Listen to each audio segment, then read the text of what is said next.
Good morning, everyone. Welcome to your midweek guilty pleasure, the Salty Goddess Podcast. I'm Anne Margaret Perry, and this morning we're going to have a conversation about priority. One of the first steps in setting your plan. So, we need to set goals. Yeah, that makes sense. You need to set a plan, so you follow that plan, a road map, flow chart, whatever you want to call it. And along with that, you have to set priorities. Now, my priorities might be completely different than your priorities. And throughout your life, priorities will shift. They'll change. Some things will be more in year 20 of your life, and different items will be important in year 30. We often go well into the future when we're setting priorities and making plans and setting. And that's normal. It's hard to imagine in our youth we're going to be full and need to plan for that time frame. Now, I know I've talked about planning in the past, uh, in past episodes, but this is an extremely important event. It's an extremely important step in setting that plan in place to be able to reach those goals. And as humans, those way far down the line goals aren't first and foremost, not always. So we don't think about this. And we like those short-term goals. We actually tell you to set both long and short-term goals. But don't become so attached to them that if something comes up out of the blue or out of nowhere, unexpected, that you can shift, pivot, and realign those goals, priorities, plans, perspective. As y'all know, I have my own private practice. I have a number of clients that are on what I call health journeys, whether it's weight loss, controlling their cholesterol, their A1C, things of that nature. I always want them to set long-term goals and short-term goals. As humans, our brain doesn't like having to wait for accomplishments and reward. Let's be honest, we all like reward, and our body is built for that reward system. That's why we have serotonin and dopamine and oxytocin and endorphin and things of that nature. It's normal for us. Normal for us to want that reward in some way, shape, or form. It causes surges in those hormones and neurotransmitters.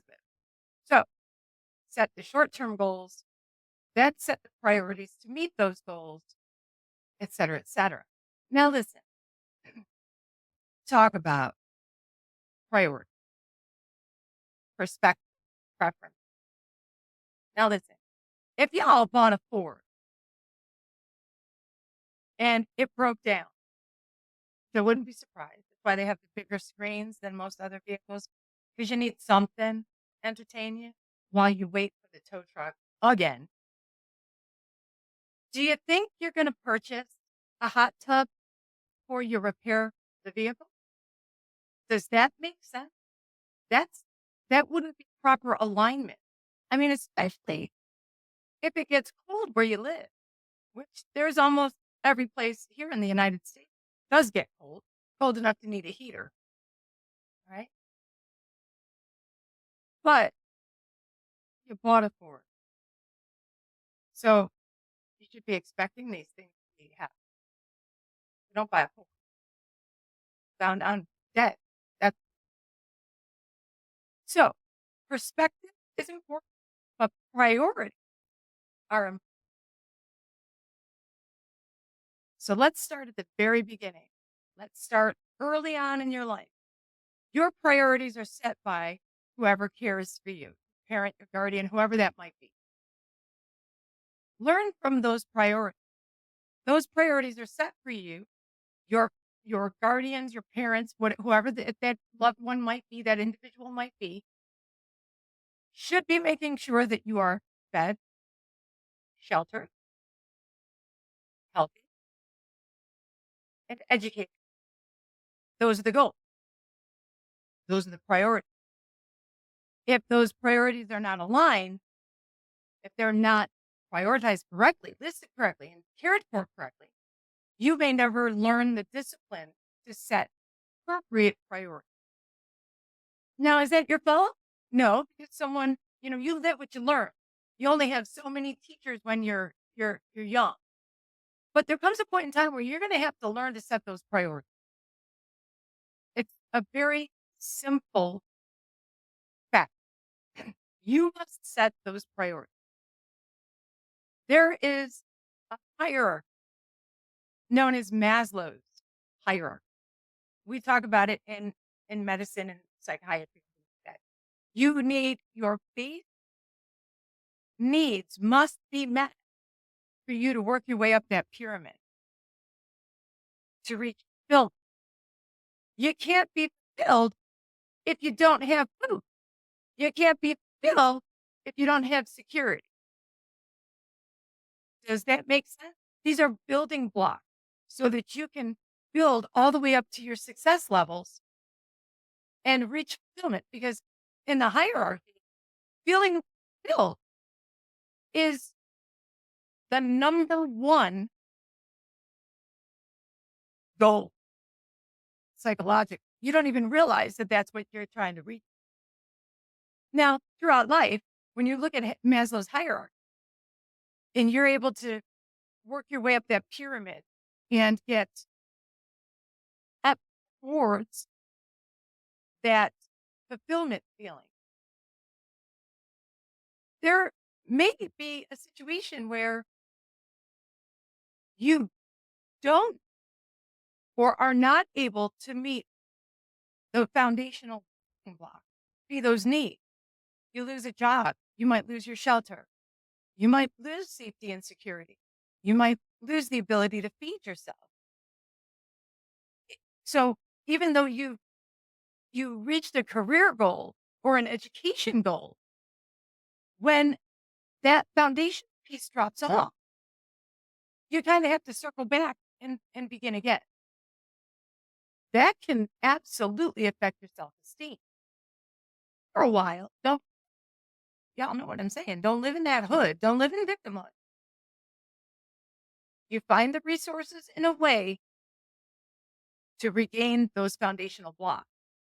So you can do better and then have some pieces missing and have to rebuild those. This is life. This is life, ladies and gentlemen. So we have to learn and build the coping skill to weather that storm, because every one of us will end up having a storm of some sort. The question is it a rainstorm, a deluge, a monsoon, a tornado, a hurricane, an earthquake, a wildfire? Plain and simple. We have to figure out how we are able to weather all of the adversity that comes our way. If you believe you'll never have adversity, and if you never have to handle adversity, you'll never build the coping skills, the discipline, or the tools for that toolbox to handle them in the future. So parents, know that. Help your children get those tools. Do not intervene and solve all of their problems for them. They will not learn to do it on their own. Help when you can, advise when you can.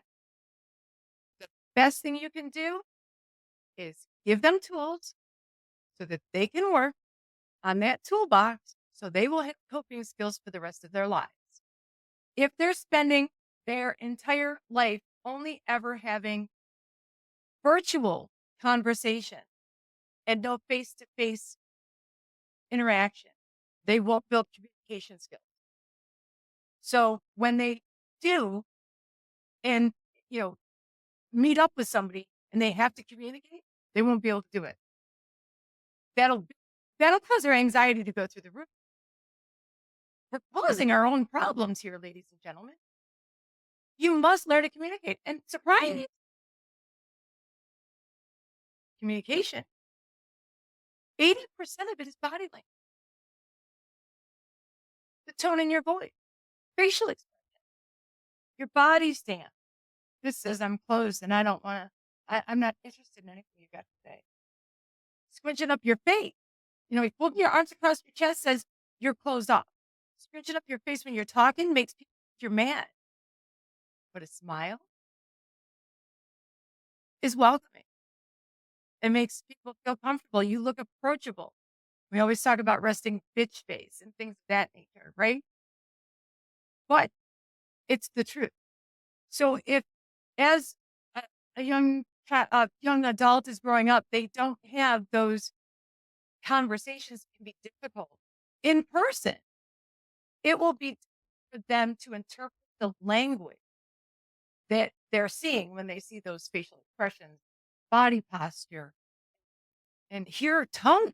If they're only ever doing it via text. How many times have you guys received a text and as you're reading it, you are putting emotion into it and it's perspective and it's yours, but it's what you think the other person means. And how many times have you been wrong about what that person intended to convey to you? I've done it. I've sent messages that have been misinterpreted.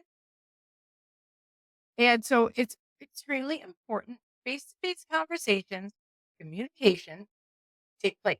This is how you learn to interact with society and how you learn to do socially appropriate things, right? I mean, you're not going to walk out your front door with your pants on,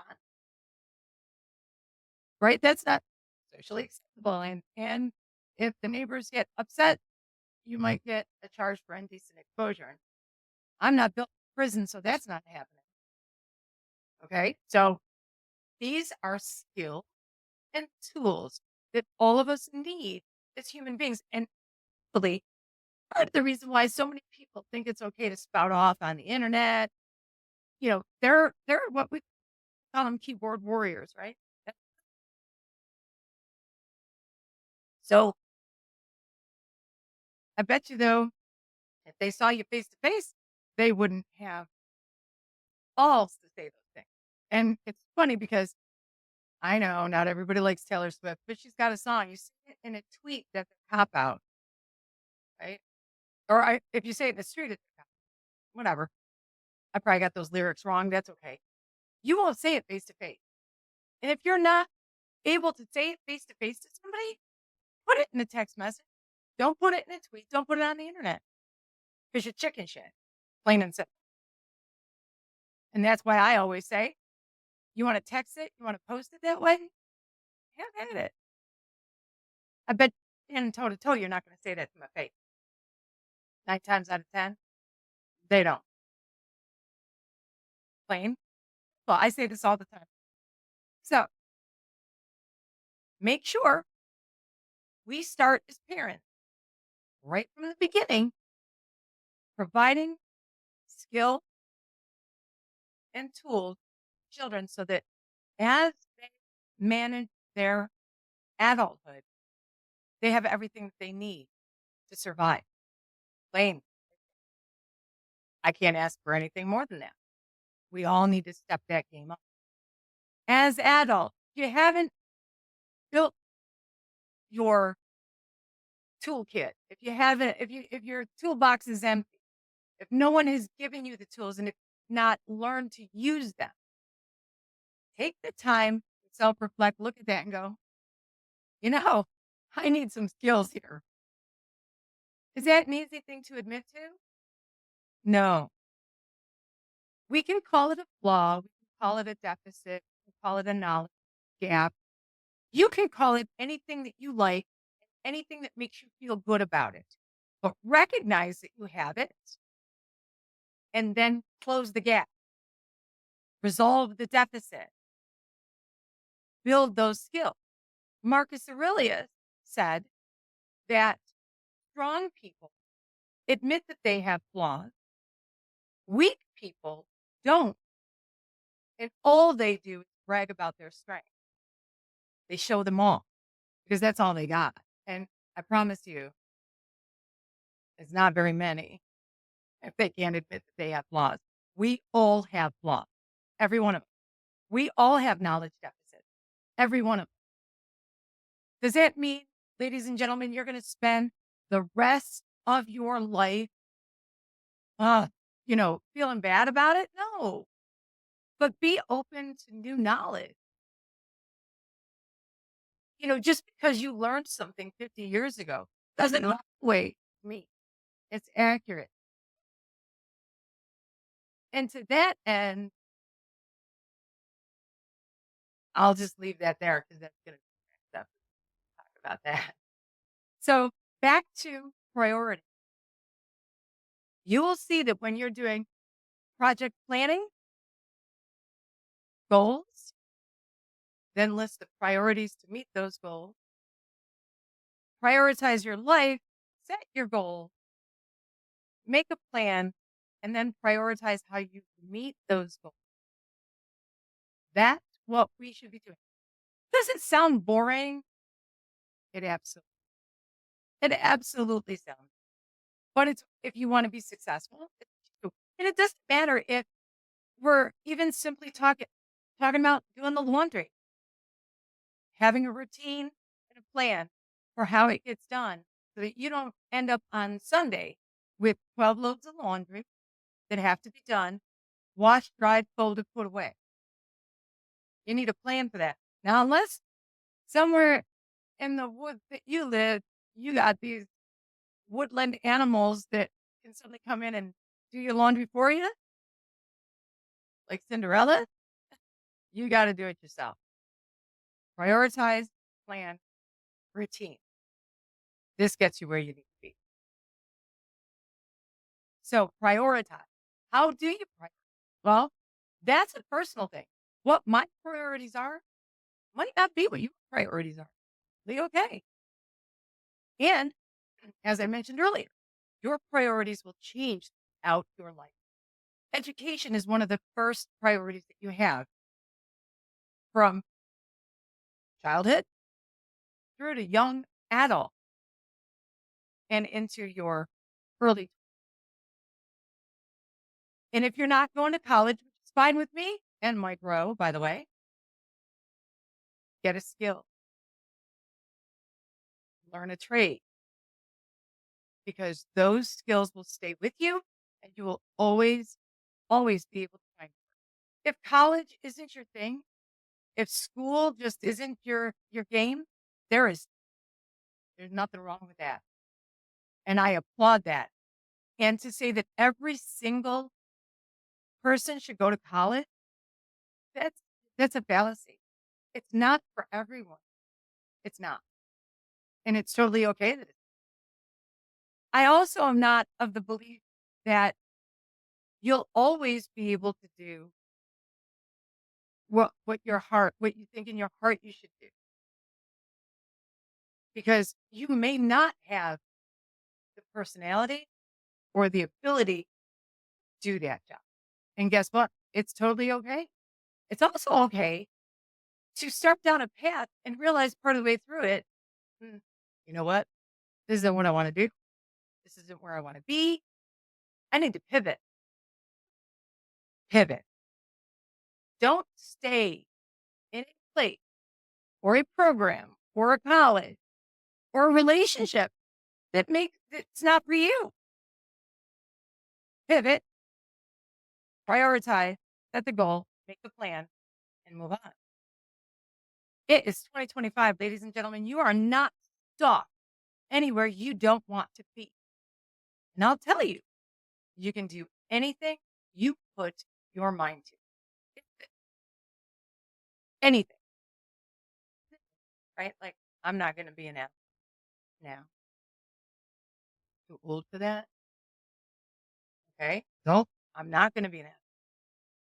I would not be a firefighter today, and I would not be a police officer today. I do not, in any way, shape, or form, have the ability or the personality to be a police officer. And I know that.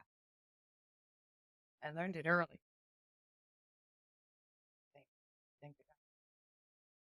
That would so sometimes the things that you're good at won't be a way for you to be able to make you gotta come to that realization as well. Working at McDonald's for your entire life, there's nothing wrong with that. But will working at McDonald's be able to fund your desire to have children in a home and be able to afford it? Unless you're an owner or franchisee or the manager, hell to the no. Y'all, you got to be realistic. I get fantasy. I get it. We're taught early on Disney movies, all kinds of different stuff out there that make us believe that you're going to find your Prince Charming. And in the end, everything's going to work out perfect. But life isn't fantasy. There might not be a prince or a princess charming in the wings waiting. And it requires a lot more work than I believe we've shared with people. It's a lot of work, a lot of work. And one of the greatest things everybody should know is that some of the most successful people make it look like it's not hard work, but it is. It absolutely is. So those are the realizations we need to come to. Is that set your goals, set your priorities, and those basically give you your path forward. And that is what we should be helping others do as well if they have no idea how to build that plan, to set those priorities. Extremely important. Once you're done learning your trade, going to college, and starting your career, your priorities, and know that that initial education may not be the only education that you're going to need. You may need to upskill in the future when new technology comes out. I can only imagine what it must be like every time something new comes into the workforce. We have apps and cell phones now today. So our children and grandchildren are going to be better prepared for these changes in technology than people my age, right? It makes sense. My dad died in the 80s. So it was right as we were getting cell phones that were like brick. I wonder what he would have done being exposed to iPads, tablets. I mean, I would like to think that he was forward thinking enough that he would have embraced it and learned about it and utilized it a lot. But I could be wrong. I could be wrong. He might not have. He might have been frustrated by it, but I don't think so. He had a very technical mind. So, and I think he'd be frustrated with the way vehicles are built today and all the computers and stuff in them because he wouldn't be able to do all the tinkering that he did when I was growing up.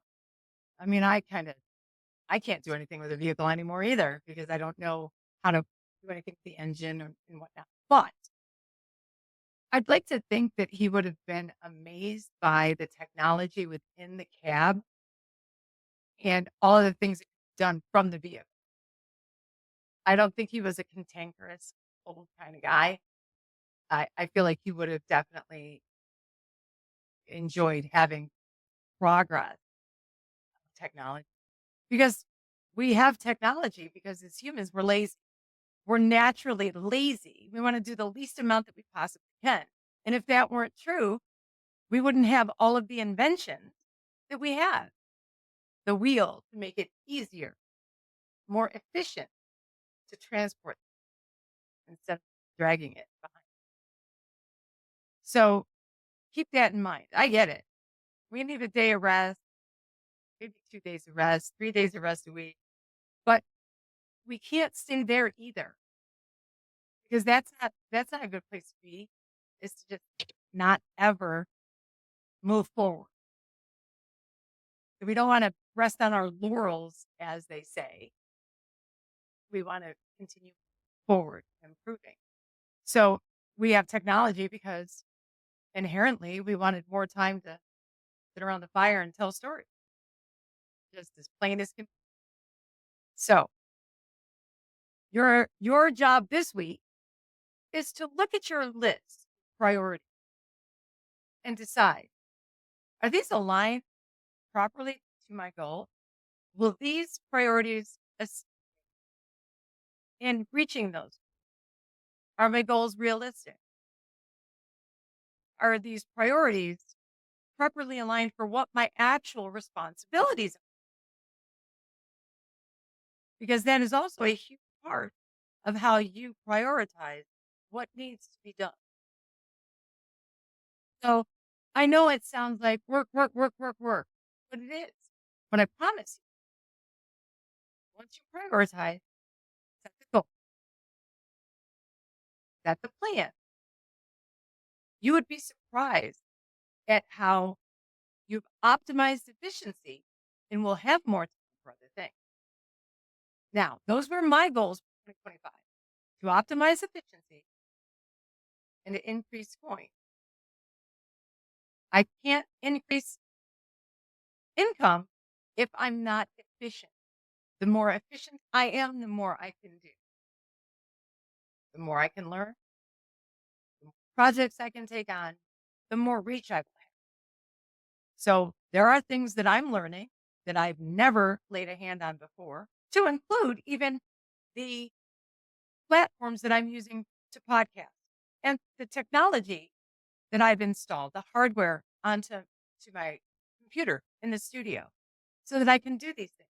I've never done this before. This is my first time. So if I can do it and I'm old, I know that you guys can do it too. And I know that we can start helping upcoming generations to understand that even though we are so advanced with our technology and our healthcare and all of those things, we still need those basics. We still need to have safety, security, shelter, and money to survive. Those don't change.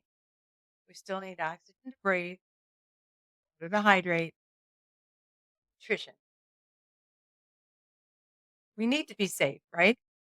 I mean, don't get me wrong, there's not a saber tiger knocking at my front door or a dinosaur, but there are other things that are almost as dangerous as a tiger out there. So we need to make sure, according to Maslow's hierarchy, that we meet those needs first and then start moving up the pyramid. That's the goal. So that when we are getting ready to kick it, we can look back and say, "Ed, didn't do it. I was successful in reaching fulfillment." And just know that fulfillment is different every single person. So what might be fulfilling to me may not be fulfilling to the person sitting to my right or to my left. So give grace to people who have different goals, different priorities, right? But that Ford needs the heater fit. I mean, it's great. It's got a big screen and the dash, and you can watch a movie while you're waiting for the tow truck. But you're going to die of hypothermia. So get your priorities straight. Buy a Chevrolet first. Take care of safety and security, shelter, etc. Look over your priorities list. Look at your goals. We're going to talk next week about some other interests. I want to thank you for joining me for the Salty God podcast. I'm Anne Margaret Perry. Please subscribe, share, download. Come back and see me next week, y'all.